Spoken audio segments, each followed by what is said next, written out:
नमस्कार दोस्तों, आप सभी का स्वागत है आपके अपने YouTube channel Money of Digital News MDN पर। दोस्तों बात करने वाले हैं जीटीएल इंफ्राटेक लिमिटेड स्टॉक के बारे में। बस जीटीएल इंफ्रा एक पेनी स्टॉक के रूप में वर्तमान में कारोबार कर रहा है, क्योंकि दोस्तों कहीं ना कहीं इस प्रकार के पेनी स्टॉक दोस्तों कह सकते हैं, हम चिल्लर पेनी स्टॉक कह सकते हैं। इसकी जो डिमांड है दोस्तों, ये स्टॉक दोस्तों अभी काफ़ी ज़्यादा चर्चा में नज़र आ रहा है। तो उसकी चर्चा में दोस्तों क्यों देखने को मिल रहा है, फिर उसके बावजूद भी दोस्तों इस स्टॉक में उतार चढ़ाव क्यों देखने को नजर आ रहे हैं, जो लंबे वक्त से हमें एक ही चीज़ फेस करनी पड़ रही है। क्योंकि दोस्तों कंपनी का लास्ट 6 महीने के अंदर हम बात करें तो दोस्तों कंपनी का रिटर्न यहाँ पे काफ़ी अच्छा दोस्तों देखने को मिल रहा था। पर दोस्तों इस लेवल से इस लेवल आने में दोस्तों कंपनी को ज़्यादा वक्त लगा नहीं, जो कंपनी के रिटर्न्स काफ़ी ज़्यादा गिर चुकी है। पर अभी कंपनी का जो बेसिक फंडामेंटल निकल के आ रहा था, उसमें कंपनी का जो मेन चीज़ निकल के आ रही है कर्ज। और कंपनी कर्ज के बदौलत कहीं ना कहीं दोस्तों काफ़ी ज़्यादा गिर चुकी है। और कंपनी के जो रिजल्ट्स आने वाले हैं वो 13 अगस्त को Q1 के लेटेस्ट रिजल्ट आने वाले हैं।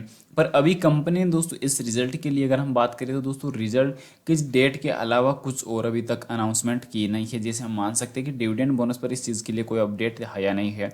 अब सबसे चीज़ जो देखने को मिल रही है कि कंपनी के दोस्तों इतने बड़े बड़े कंपनियों की जो क्लाइंट्स के तौर पर देखने को मिल रही है, उसके बावजूद भी अभी कंपनी के पास प्रोजेक्ट क्यों नहीं है, ये चीज़ सबसे बड़ी सवालात पैदा कर सकती है। साथ ही साथ कंपनी के कुछ नेगेटिव थ्रेट्स भी यहाँ पे निकल के आ रहे हैं, कमजोरियाँ जो निकल के आ रही है। Red flag high interest payments compare to earning, यानी कि कंपनी की जो प्रॉफिट के मुकाबले दोस्तों जो है कंपनी हाई इंटरेस्ट पे आउट करनी पड़ रही है। इनकी कंपनी का जो मुख्य जो बिजनेस है उसमें दोस्तों कहीं ना कहीं जो रिसीव्ड है, जो मुख्य बिजनेस में जो आय का जो स्रोत है वो तेजी से कम हो रहा है। पर कंपनी का दोस्तों जो इंटरेस्ट हाई है वो पे आउट करना पड़ रहा है। Decline net cash flow, company not able to generate net cash, यानी कि कंपनी दोस्तों मुख्य जो स्रोत है आय का, उसमें दोस्तों कंपनी जो नकदी कैश है वो यहाँ पे दोस्तों उत्पन्न कर पाने में नाकामयाब हो चुकी है। और कहीं ना कहीं कंपनी का जो मुख्य जो स्रोत था दोस्तों जिसमें नेट कैश फ्लो दोस्तों अभी जनरेट नहीं कर पा रही, इस चीज़ में सक्षम नहीं हो पा रही।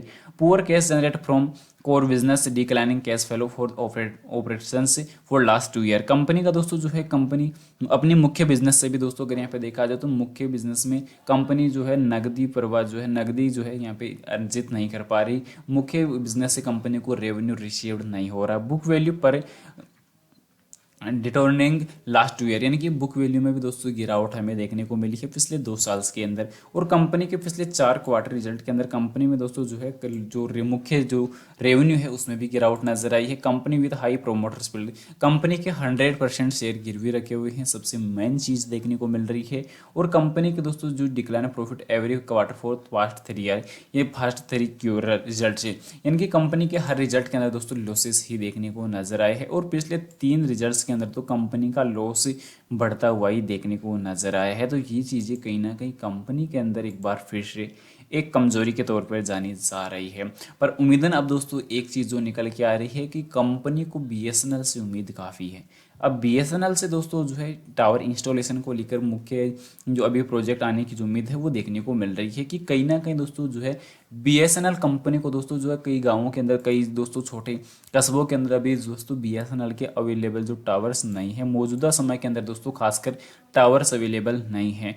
पर दोस्तों वहाँ पे दोस्तों अभी के लिए देखा जाए तो स्टार लिंक से दोस्तों पहली चीज़ तो यहाँ पे देखने को पहले डील हो चुकी थी कि टेस्ला की जो स्टार लिंक दोस्तों एलोन मस्क की जो कंपनी है स्टारलिंक, उससे दोस्तों सैटेलाइट से डायरेक्टली दोस्तों जो है नेटवर्क प्रोवाइड करने का जो कार्य किया जाएगा। उसके बावजूद भी दोस्तों कहीं ना कहीं जो छोटे कस्बे हैं, छोटे जो एरियाज, जो छोटे गांव हैं, उनके अंदर दोस्तों जो है बीएसएनएल टावर लगाने की उम्मीद कवर अगर यहाँ पे डिस्कशन अगर करता है तो कहीं ना कहीं दोस्तों कंपनी को एक बार फिर से बीएसएनएल से जो एक अच्छी उम्मीद है वो चीज़ मिल सकती है। पर कंपनी के पास दोस्तों अपॉर्चुनिटी दो ही देखने को मिल रही है कि highest recovery from 52 week low, यानी कि कंपनी के जो 52 सप्ताह के जो लो प्राइस थी उसमें काफ़ी तेज़ी से रिकवरी नजर आई है। Stock with low P, company की स्टॉक्स भी जो है काफ़ी कम देखने को मिल रही है, जो एक अच्छा सिग्नल भी देखने को मिल रहा है। और वर्तमान में स्टॉक्स भी जनरेट ही नहीं हो पा रही है। तो ये चीज़ें कहीं ना कहीं एक मुख्य तौर पर देखा जाए तो पॉजिटिविटी के तौर पर भी हम गिन सकते हैं। पर इस रिजल्ट के अंदर दोस्तों कंपनी का जो लॉस थोड़ा सा रिकवर अगर हो जाए और कंपनी का कर्ज थोड़ा सा कम हो जाए तो ये चीज़ें कहीं ना कहीं एक मुख्य पॉजिटिव चीज़ों पे देखने को मिल सकती है। क्योंकि दोस्तों सबसे मेन चीज़ जो देखने को मिल रही है कि कंपनी ने पिछले 2 रिजल्ट्स जो निकल के आए थे उनमें कंपनी ने अपने कर्ज को कम किया है, जो ऑलमोस्ट 600 करोड़ का रहने वाला, 602 या 3 करोड़ का रहने वाला है। तो कंपनी ने कर्ज कम करने की अगर कोशिश इस प्रकार कंटिन्यूसली बरकरार करती है तो ये पॉजिटिव चीज़ निकल के आएगी। पर नेगेटिव चीज़ यहाँ पर निकल के आ रही है कि कंपनी की जो सेल्स है सालाना तौर पर सेल्स में गिरावट नजर आ रही है। 1458 करोड़ की सेल रही, पर यहाँ पे आते आते 1372 करोड़ की सेल रही है। तो इसका मतलब कहीं ना कहीं कंपनी की सेल्स में एक बार फिर से गिरावट नजर आई है, क्योंकि दोस्तों कंपनी की जो गिरावट तो रही पर कंपनी का एनुअल जो लॉस था वो रिकवर हुआ है। पॉजिटिव तौर पर इस चीज़ को भी गिना जा सकता है। सेल्स की ग्रोथ में अगर हम चर्चा करें तो कंपनी की सेल्स की ग्रोथ 6% नेगेटिव है, पर प्रॉफिट की ग्रोथ 26% पॉजिटिव है। स्टॉक्स प्राइस CAGR काफ़ी शानदार निकल के आ रहा है, तो पॉजिटिव उम्मीद अब थोड़ी सी हम लगा सकते हैं कंपनी के रिजल्ट आए तब तक। और दोस्तों कल के लिए हम बात करें तो दोस्तों कल मार्केट में सर्किट रहेगा या लोअर सर्किट। दोस्तों इस चीज़ पर भी अगर हम विधन पूर्वक चेक करें डेटा को तो कहीं ना कहीं दोस्तों प्री ओपन मार्केट का जो डेटा है वो हमारे लिए एक सबक बन सकता है। और मार्केट में दोस्तों बाइंग ऑर्डर जो भी लगी हुई है 1,42,39,39,736 शेयर दोस्तों बाइंग ऑर्डर पर लगे हुए हैं।